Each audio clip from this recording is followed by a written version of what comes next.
Bonjour à tous, j'espère que vous allez bien par ce beau mercredi aujourd'hui.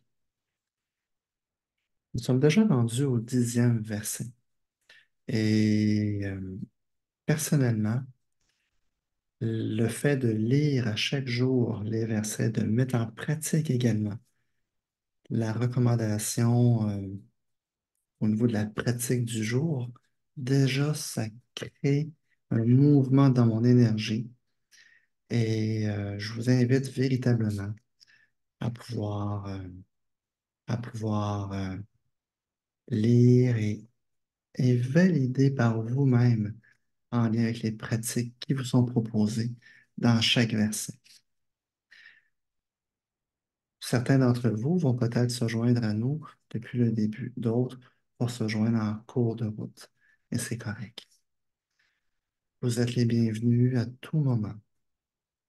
Aujourd'hui, nous allons aborder le 10e verset.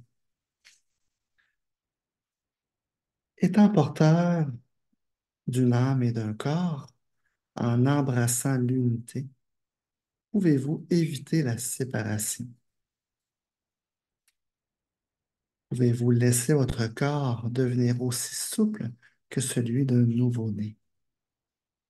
À l'ouverture et à la fermeture des portes du ciel, pouvez-vous jouer la part féminine en vous? Pouvez-vous aimer vos gens et gouverner votre royaume sans faire preuve de suffisance? Donner naissance et nourrir, avoir sans posséder, travailler sans s'attribuer de mérite, diriger sans maîtriser ou dominer. Celui qui tient compte de ce pouvoir fait advenir le Tao sur cette terre. C'est la vertu première.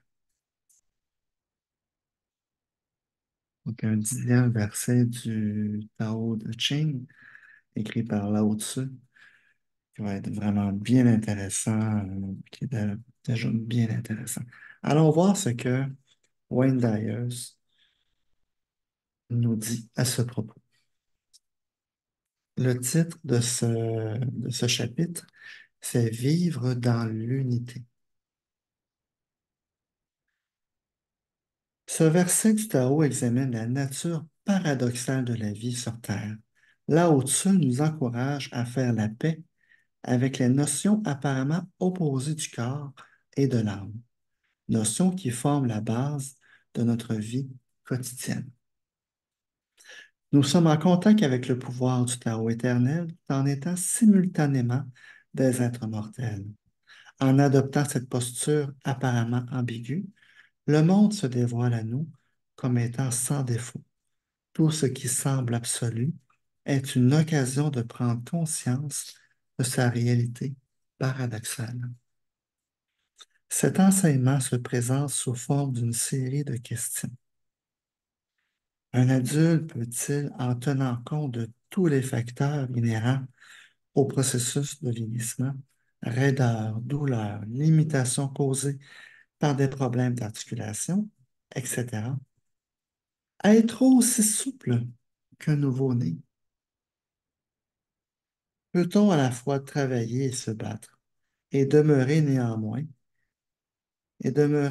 cette prolifique création de l'esprit féminin? Peut-on réussir à faire tout cela et encore plus sans devenir suffisant? Est-il possible de rester fidèle au Tao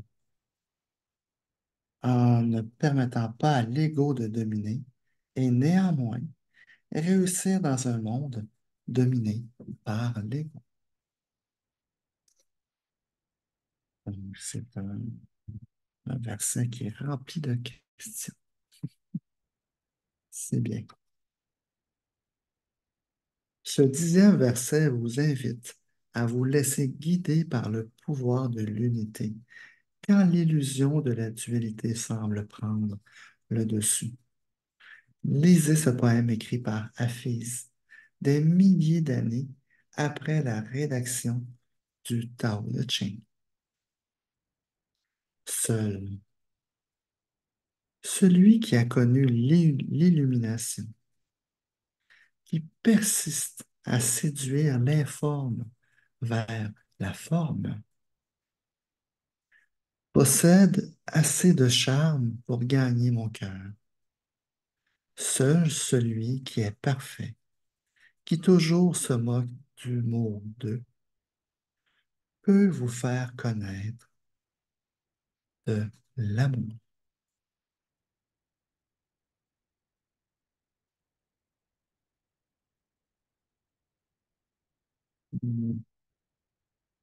C'est un poète que j'apprends à découvrir à Fils. Donc, notre origine est invisible, indivisible, et pourtant, nous vivons dans un monde qui, trop souvent, semble rejeter la parfaite unité du Tao. Nous pouvons vivre le Tao dans notre vie personnelle en cessant de croire aux oppositions et aux réactions. Et, excusez-moi, en cessant de croire aux oppositions et en réactivant notre conscience de l'unité, c'est-à-dire en abandonnant notre ego pour vivre dans ce monde, sans toutefois en être le produit. Voici mon interprétation, nous dit Wayne Dyer, de ce conseil que Lao Tzu nous prodigue avec 2500 ans de recul. Embrassez l'unité en vous, voyant vous-même chez tous ceux que vous rencontrez. Je le relis. Embrassez l'unité en vous voyant vous-même chez tous ceux que vous rencontrez. Une troisième fois. Embrassez l'unité en vous voyant vous-même chez tous ceux que vous rencontrez.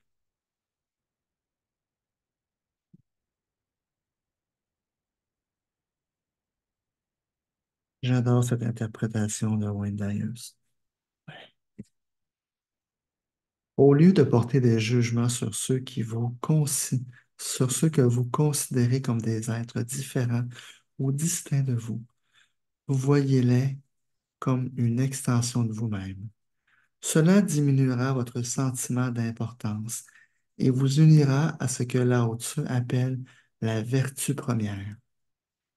Le fait de chasser les pensées dominées par l'ego vous permet, vous permet également de sentir le lien qui vous unit aux autres et vous donne par le fait même l'occasion d'entrer en contact avec une partie de l'omniprésence Tao.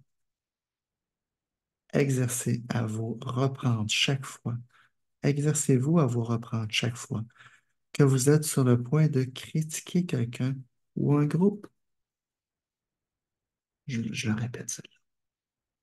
Exercez-vous à vous reprendre chaque fois que vous êtes sur le point de critiquer quelqu'un ou un groupe.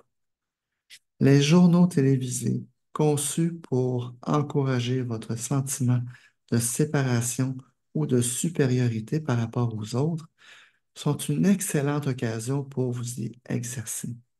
Découvrez que vous êtes, vous aussi, l'un d'eux. Dans les situations où où l'on s'attend à ce que vous détestiez un présumé ennemi, abstenez-vous de juger et essayez plutôt de vous mettre à sa place. Faites de même avec toutes les formes de vie, même les plantes. Voyez vous-même dans tout le monde et dans toute la création en vous rappelant cette simple observation inspirée du Tao. Nous sommes le monde.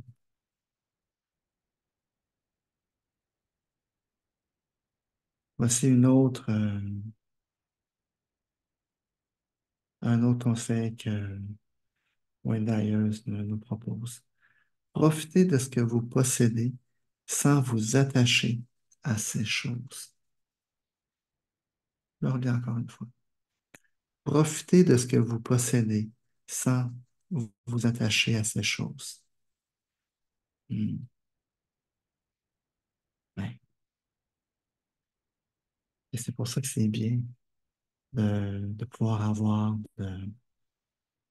des biens pour notre confort, pour le confort de notre famille, des gens qu'on aime, pour s'occuper de d'autres gens également. C'est plus facile d'aider euh, lorsque nous sommes abondants et en santé, parfois que lorsque nous sommes pauvres et malades. Donc, c'est correct d'avoir de l'abondance et d'être en santé puis d'avoir de la prospérité. Cependant,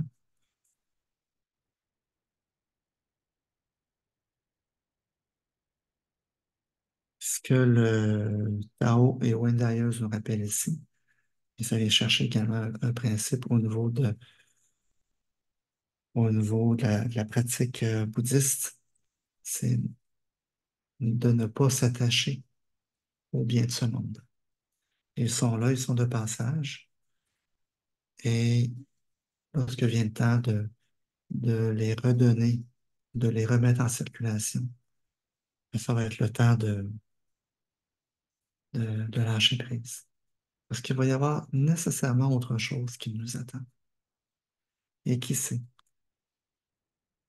pour mon expérience personnelle, j'ai j'ai apprécié beaucoup le fait de commencer à me détacher du matériel parce que je me suis rendu compte que même si d'une certaine manière, le matériel me donnait, lorsque j'étais plus jeune, le sentiment d'avoir une certaine importance ou d'avoir euh, un sentiment de réussite. Mais ça m'amenait également une obligation. Donc, je vous donne l'exemple d'avoir une piscine. Ben, il faut l'entretenir, la piscine. C'est bien d'avoir une piscine. Mais, donc, c'est plein d'éléments comme ça. Ouais, est-ce que c'est confortable? C'est bien.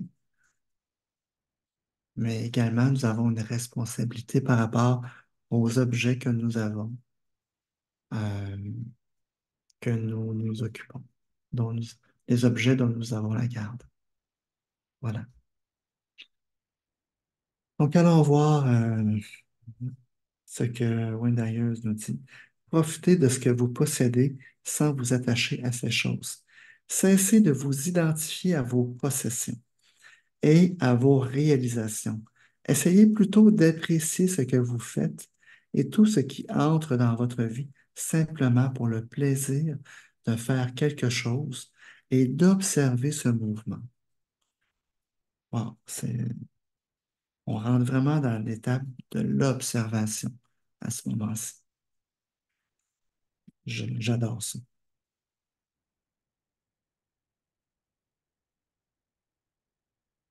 Vous ne possédez littéralement rien ni personne. Tout ce qui est composé sera décomposé. Tout ce qui vous appartient vous abandonnera et deviendra le bien d'un autre, un jour ou l'autre. Alors, prenez un peu de recul et acceptez d'être un observateur de ce monde des formes. Le fait de devenir un témoin détaché vous fera éprouver un sentiment d'allégresse, tout en desserrant le lien étroit qui vous unit à vos possessions.